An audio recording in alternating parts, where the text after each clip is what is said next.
ये जय भीम का नारा हमें एकजुट रहने की शक्ति देता है। यदि हम टीम के रूप में कार्य करते हैं और एक दूसरे के साथ एकजुट रहते हैं तो हम जीवन में सफल होंगे। बाबा साहब के इसी कथन को लेकर अपने मिशन की ओर तेजी से बढ़ रही अबाजका, BVS3 व एडासा, जिन्होंने उत्तर प्रदेश के सारनाथ में बाबा साहब के अहम सपने यानी बहुजनों के अपने वैचारिकी सेंटर के निर्माण को लेकर उत्तर प्रदेश के सारनाथ में 2 दिवसीय अम्बेडकर वैचारिक महासम्मेलन कार्यक्रम आयोजित किया। इस कार्यक्रम में दूसरे दिन की शुरुआत में सबसे पहले कार्यक्रम में आ रहे लोगों का देवरिया के अबाजका अध्यक्ष मोहन जी बोध व उत्तर प्रदेश के अबाजका के अध्यक्ष अशोक कुमार प्रबुद्ध ने स्वागत किया।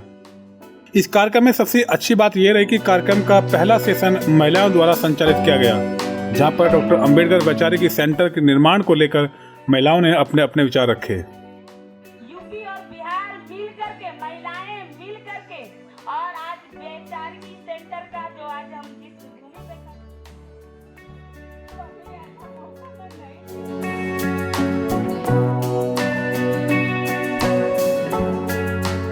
इतना ही नहीं, इस सेशन में कुछ महिलाओं ने बाबा साहब पर गीत भी प्रस्तुत किए। दिन रात होठों पर बस भीम नाम आए, पढ़ा लिखा बबुआ कलमी में जानवा, भारत रत्न भीम भीमा के प्यारे। महिलाओं के इस शानदार और प्रेरणादायी सेशन के बाद जमीन की खरीदारी की खुशी में मिठाइयां भी बांटी गई।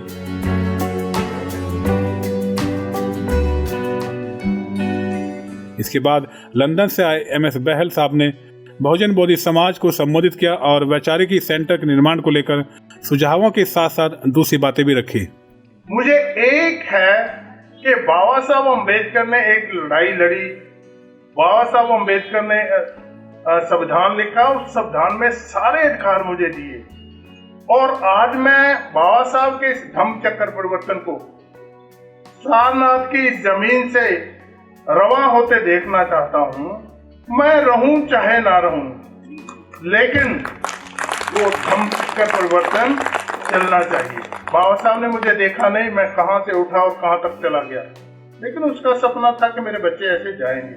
ऐसा ही मेरा सपना है कि जहां जो हॉल बनेगा उससे हम ऐसी ही उम्मीद रखें।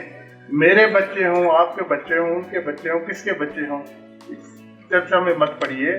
हमें जो काम करना है बाबा साहब अम्बेडकर के लिए करना है, भगवान बुद्ध के लिए करना है, बस करना है, करना है, करना है। साथ ही साथ अन्य लोगों ने भी बाबा साहब के अहम सपने को पूरा करने के लिए अपने अपने विचार रखे।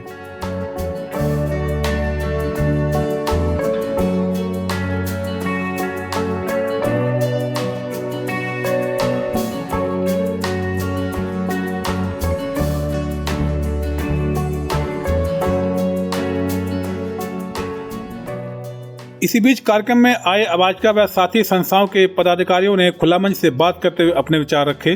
बहुत बहुत साधुवाद खुला मंच का, और सभी देशवासियों को सादर नमोबुदाय जय भीम। सम्मानित साथियों, सारनाथ वाराणसी में अखिल भारतीय अनुसूचित जाति जनजाति कर्मचारी कल्याण एसोसिएशन अबाजका एवं बहुजन बोधि समाज संघर्ष समिति BVS3 all India doctor Ambedkar student association AIDASA के तत्वाधान में सारनाथ वाराणसी के अंदर फरीदपुर रिंग रोड के पास एक 2 दिवसीय कार्यक्रम चल रहा है, अम्बेडकर वैचारिकी महासम्मेलन। सम्मानित साथियों, इसका बहुत बड़ा संदेश है कि एक हम लोग अक्सर नारा हम लोग सभाओं में लगाते हैं कि बाबा साहब का मिशन अधूरा, हम सब मिलकर करेंगे पूरा, लेकिन वर्तमान परिस्थितियों को हम देख रहे हैं। मानवर कांशीराम साहब के बाद जिस तरह से मिशन की गति में कुछ न कुछ रुकावटें आई हैं, उन रुकावटों को कैसे गति दी जा सके, उस गति को देने के लिए ऐसे कार्यक्रम का आयोजन किया जा रहा है। यहाँ बुद्धा बोधिसत्व अम्बेडकर इंटरनेशनल सेंटर का निर्माण होने जा रहा है। जो आप जगह देख रहे हैं, जो आप ये बड़ा सा पंडाल देख रहे हैं, यही वो जगह है। ये पंडाल उसी जगह में बनी हुई है जो बाबा साहब ने 1938 से लेकर 1956 तक सपना देखा था कि बहुजनों का अपना एक केंद्रीय वैचारिकी सेंटर होना चाहिए। तो वो केंद्रीय वैचारिकी सेंटर बनाने के लिए जगह खरीदी गई है, जो समस्त देशवासियों के सहयोग से खरीदी गई है। यहीं पर केंद्रीय वैचारिक सेंटर बनेगा, बुद्धिजीवी तैयार होंगे, और वह बुद्धिजीवी तैयार होकर के पूरे भारतवर्ष में बाबा साहब के संदेश को प्रचार प्रचारित करेंगे और उनके प्रचारों पर चलते हुए बाबा साहब का सपना पूरा होगा।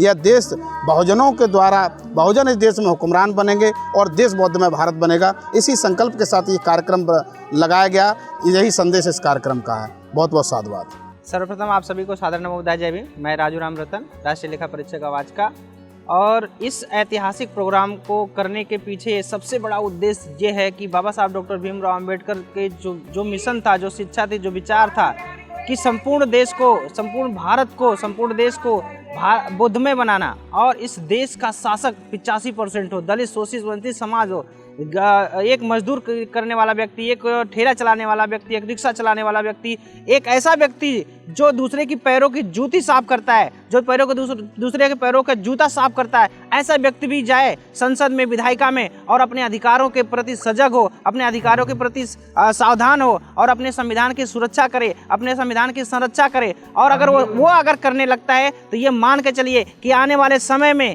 बहुजनों का शासन होगा, बहुजनों का शासन होगा, और इस देश पे पूरे 85% समाज का प्रभुत्व होगा। और आज जब बाबा साहब डॉक्टर भीमराव अंबेडकर द्वारा प्रदत्त संविधान हमारे पास है, जो उनके अथक परिश्रम और त्याग के बदले, जो जब उनको 4 बच्चों की अपनी कुर्बानी की दी, उसके बाद से, उससे बड़ी बात है कि माता रमाबाई का जो त्याग है, उनके त्याग को हम भुला नहीं सकते हैं कि उन्होंने अपने आंचल के टुकड़े को, अपने आंचल के लाल को अपने आंचल के टुकड़े के द्वारा ही दफनाया, और दफना करके बाबा साहब डॉक्टर भीमराव अंबेडकर का जो सबसे बड़ा सपना था, उनको वहाँ लंदन भेजा, और लंदन के बाद जो लेके आए हमारे लिए संविधान के रूप में, हमारे लेके आए वोट के रूप में, हमें लेके आए आज़ादी, हमारी जो 5000 साल से लगभग गुलामी हम लोग जो झेल रहे थे, उस गुलामी, उस नारकी जीवन से हमें आज़ादी दिलाई। और आज के परिप्रेक्ष्य में हम अगर बात करते हैं तो ये वही पड़ाव है, बुद्धा बोधिसत्व अम्बेडकर इंटरनेशनल सेंटर की जो नींव रखी जा रही है यहाँ से, ये वही पड़ाव है जो आने वाले समय में भारत देश की दशा और दिशा दोनों तय करेगा। और निश्चित तौर पर मैं ये कह सकता हूँ कि आने वाला समय 85% बहुजनों का है और रहेगा। सबसे पहले आपको नमो बुद्धाय जय भीम। सर, मैं आपको बता दूं, ये जो 2 दिवसीय कार्यक्रम यहाँ पर और तीसरा दिन जो भ्रमण का कार्यक्रम रखा गया है अखिल भारतीय अनुसूचित जाति जनजाति कर्मचारी कल्याण एसोसिएशन की तरफ से, इसका निष्कर्ष के तौर पे अगर देखा जाए तो बाबा साहब डॉक्टर भीमराव अंबेडकर का अधूरा जो मिशन है, चाहे वो बहुजन सत्ता स्थापित करना हो या भारत को बौद्धमय बनाना हो, निश्चित रूप से इस सपने को साकार करने में अहम भूमिका निभाएगा ये कार्यक्रम। यहाँ पर जो वैचारिकी केंद्र का निर्माण हो रहा है Buddha Bodhisattva doctor Ambedkar international centre के लिए, और इस बार का विषय भी वही रखा गया था वैचारिकी केंद्र के निर्माण के लिए। चूँकि हम लोगों ने ज़मीन परचेज कर लिया है, खरीद लिया है, और ऐसे में अब ज़मीन पर जो निर्माण होगा, जो बाबा साहब का अधूरा सपना था, 17 अगस्त 1952 को बाबा साहब इस बात को कहते हैं कि हमारा एक ऐसा वैचारिकी केंद्र बने, ऐसा वैचारिकी केंद्र जहां पर बहुजन समाज एकत्र हो, और एकत्र होने के बाद वहां चिंतन करे, मनन करे, पॉलिसी का निर्माण करे, और पॉलिसी का निर्माण करने के बाद उसको कैसे लागू किया जाए ज़मीन पर, उसकी रणनीति बनाने में ये केंद्रीय कार्यालय, जो कि बाबा साहब का अधूरा मिशन है, ये पूरा करने में अहम योगदान होगा इस कार्यक्रम का। विचारों की श्रृंखला के बाद अलग अलग प्रांतों से आए पदाधिकारियों व अन्य लोगों का स्टेज पर स्वागत किया गया।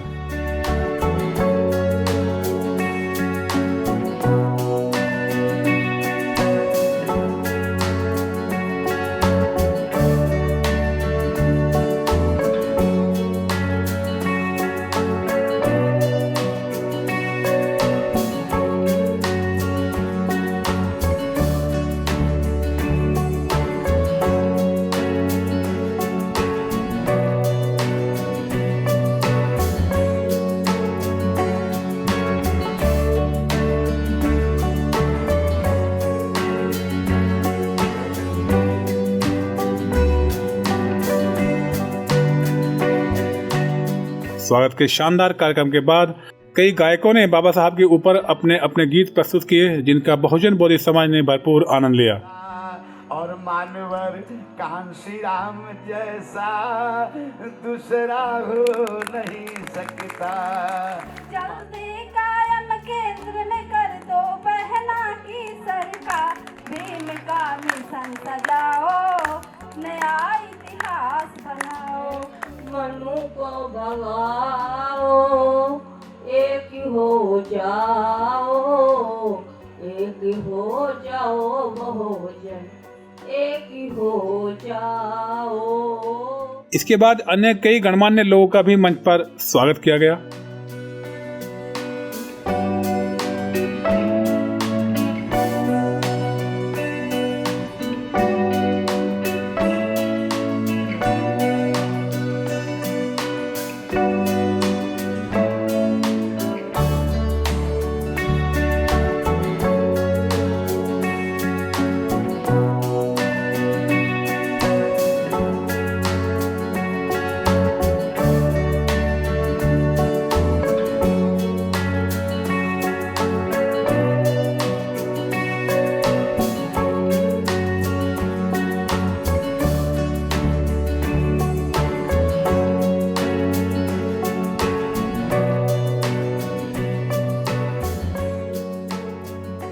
स्वागत की बेला के बाद लंदन से आए एमएस बहल ने एक बार फिर से बहुजन बोधी समाज को संबोधित करते हुए समाज को एकजुट रहकर बाबा साहब के पद चिन्हों पर चलने की बात कही। साथ ही साथ अन्य लोगों ने भी अपनी अपनी बातें रखी।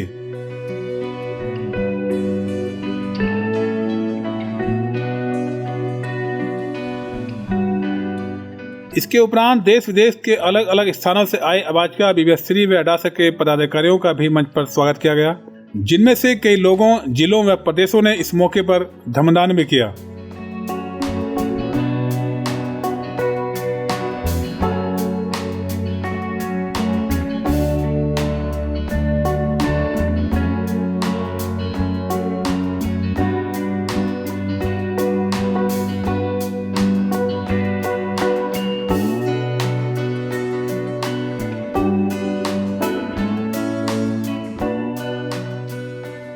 इसके उपरांत अबाजका, बीबीएसरी व अडासा के पदाधिकारियों ने संगठन के क्रियाकलापों पर चर्चा की ताकि संगठन को मजबूती के साथ आगे बढ़ाया जाए तथा बाबा साहब के अहम सपने को साकार किया जाए। तत्पश्चात अबाजका, बीबीएसरी व अडासा के पदाधिकारियों ने भी बाबा साहब के सपने को साकार करने के लिए खुला मंच से बात करते हुए अपनी बातें रखी। आपने जो सवाल किया कि इसका उद्देश्य क्या है, उद्देश्य ये है कि समाज में के अंदर जन जागरण पैदा करना, हर तरह का जन जागरण पैदा करना। जैसा कि मैंने बोला, सामाजिक, आर्थिक, राजनीतिक, ये सब सारी जानकारी उसको देना। एक चीज़ और मैं आप सबके सामने बताना चाहूँगा, इस सेंटर का उद्देश्य ये है कि हमारे समाज को बाबा साहब अम्बेडकर की जानकारी नहीं, बाबा साहब अम्बेडकर शिक्षा को किस तरह से लेते तो वो एक जिक्र करते हैं, और ये आपके सामने रखना बड़ा उचित समझता हूँ कि 20 जुलाई 1952 का स्पीच का बाबा साहब का देना बताना आवश्यक समझता हूँ। कहते हैं क्या शिक्षित हुआ सामाजिक कार्य करेंगे। तो वो कहते हैं कि एक बोर्डिंग जो स्कूल है उसमें जो हॉस्टल है उसका उद्घाटन करने जाते हैं बाबा साहब अम्बेडकर, और दलित संगठनों ने उनको आमंत्रित किया। तो उन्होंने सवाल किया बाबा साहब कि आप लोग जिन बच्चों को पढ़ा रहे हैं क्या उनसे कभी कोई सवाल पूछा है कि वो सामाजिक कार्य करेंगे। यहाँ तक बाबा साहब अम्बेडकर ने कहा कि क्या कोई बांड भरवा रहे हैं कि वो सामाजिक कार्य करेंगे। उत्तर इसका जब ना पर मिलता है तो बाबा साहब अम्बेडकर कहते हैं कि मुझे एक बड़ी चिंता थी कि हम चाहते थे कि बहुजन समाज में जो शिक्षित बच्चे हैं, स्टूडेंट हैं, वो समाज सेवा करें, समाज कार्य करें। लेकिन आज मुझे कटु अनुभव हो रहा है कि हमने एक सिद्धार्थ कॉलेज खोला और उसमें पढ़ने वाले छात्र निकले और उनका एक उद्देश्य बन गया कि नौकरी मिली, हो गया अपना बस का। तब बाबा साहब अम्बेडकर कहते हैं कि यदि व्यक्ति अपने शिक्षा का उपयोग सामाजिक उत्थान के लिए नहीं करता है, अपने समाज के उत्थान के लिए, उसके उद्धार के लिए नहीं काम करता है, तो उस शिक्षा का क्या महत्व है।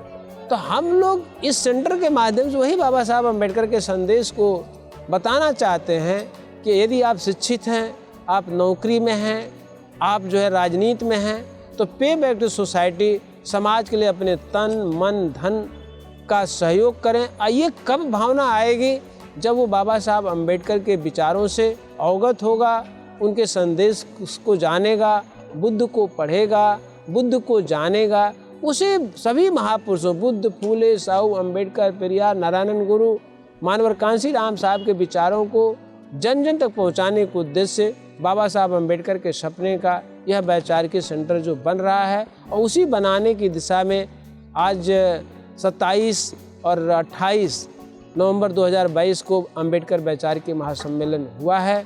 और मैं आपके चैनल के माध्यम से, खुला मंच के माध्यम से सभी देशवासियों ही नहीं बल्कि जो भारत में से बाहर जो NRI हैं उनसे भी अपील करूंगा कि बाबा साहब अंबेडकर के सपने को अपने तन मन धन के सहयोग से पूर्ण करें और समाज को जागरूक करने में अपनी अहम भूमिका अदा करें।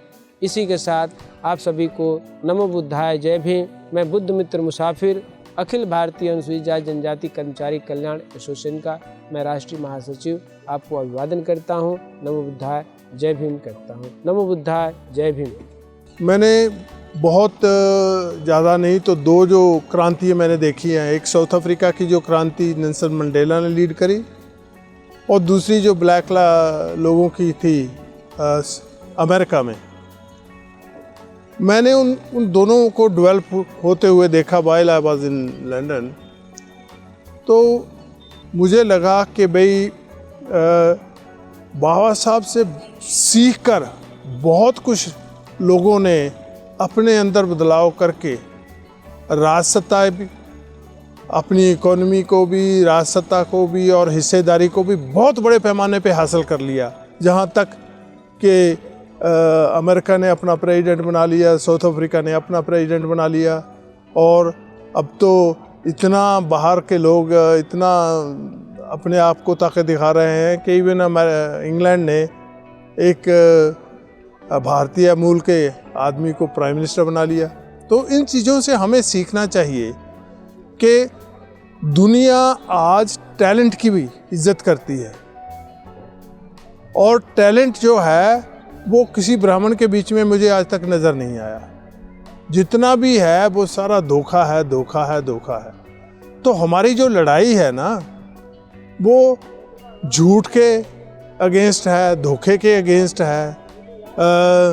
आगे को मुंह करके पीछे को चलने की हमारी जिस व्यवस्था के साथ है वो हमें आगे नहीं ले जाना चाहते, पीछे धकेलना चाहते हैं कि आज से 20,000 साल पहले हम कैसे रहते थे, क्या क्या हम काम करते, तो वो वैसा ही काम करें।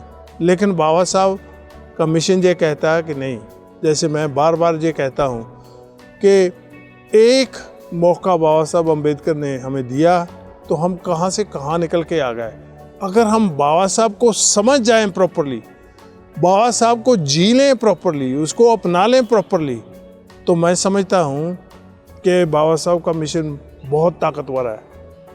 बिना कोई काम किए हुए, बिना कोई मिशनरी भावना से काम करने के बगैर भी आज बाबा साहब दुनिया में एक स्तंभ की तरह, लाइट हाउस की तरह चमक रहा है और दुनिया को रास्ता दिखा रहा है। अगर हम भी उस रास्ते पे आ जाएंगे तो मुझे लगता है, इसी उम्मीद से मैं काम करता हूँ, इसी उम्मीद पे मैं जीता हूँ, और जब तक जीता रहूँगा ये काम करता रहूँगा। जब हमारी महिलाएं समझेंगी, पुरुष तो बाहर आके समझ लेते हैं, लेकिन जब महिलाएं बाहर नहीं निकलेंगी तो उन्हें पता ही नहीं चलेगा बाबा साहब हैं क्या, बुद्ध भगवान हैं क्या, इन्होंने क्या किया था। जब वो हमारे बीच आएंगी, आप लोगों की भाषण सुनेंगी, तभी तो वो जानेंगी कि मतलब हाँ कुछ है, बुद्ध भगवान बाबा साहब हमारे लिए क्या करके गए, क्या किया। और उसके बताए हुए रास्ते जब हमारी महिलाएं चलेंगी तो उनके छोटे छोटे बच्चे जो हैं ना, जब वो भगवान लोगों को बाहर फेंक देंगी और बुद्ध भगवान बाबा साहब फोटो रखेंगी, तो आने वाली जो छोटी पीढ़ी है कल को वो भी बाबा साहब बुद्ध भगवान फोटो रखेगी घर में। जय भीम बाबा साहब के बारे में और बुद्ध भगवान के बारे में मैं जा घर की महिलाओं को बताती हूँ कि बाबा साहब ने हमारे लिए किया था। आज मैं जो छाया बैठी हुई हूँ वो बाबा साहब की देन है। अब बाबा साहब ने बुद्ध भगवान को अपना गुरु माना था, क्योंकि उन्होंने सत्य के रास्ते पर चले थे। और जो हम अगर हम हिंदू धर्म में रहेंगे तो लोग ये घृणा करते हैं, इसलिए हम ज़्यादा से ज़्यादा लोग बुद्ध धर्म अपनाएंगे तो हम बाबा साहब बताए हुए रास्ते पर चल पाएंगे। इसलिए सर कि भैया लोग तो आ ही रहे, अगर जितनी महिलाएं हमारी ज़्यादा से ज़्यादा आएंगी वो घर में बच्चों को उसी हिसाब से टूच करेंगी तो बच्चे छोटे छोटे जब वो अपने खुद माँ बाप उसका जब बाबा साहब बुद्ध भगवान का फोटो रखेंगे तो सर हमारे छोटे बच्चे अपने आप रखने लगेंगे। कार्यक्रम के अंत में अबाजका के राष्ट्रीय वरिष्ठ उपाध्यक्ष कविंद्र सिंह ने अपनी बातें रखते हुए कार्यक्रम में आए सभी बहुजन बोधि समाज का धन्यवाद किया और अपनी बातें भी रखी। Never comes from comfortable zone. अच्छी चीजें कभी आरामदायक जोन से प्राप्त नहीं होती है। प्रेरणा हमें किसी और से लेने की जरूरत नहीं है।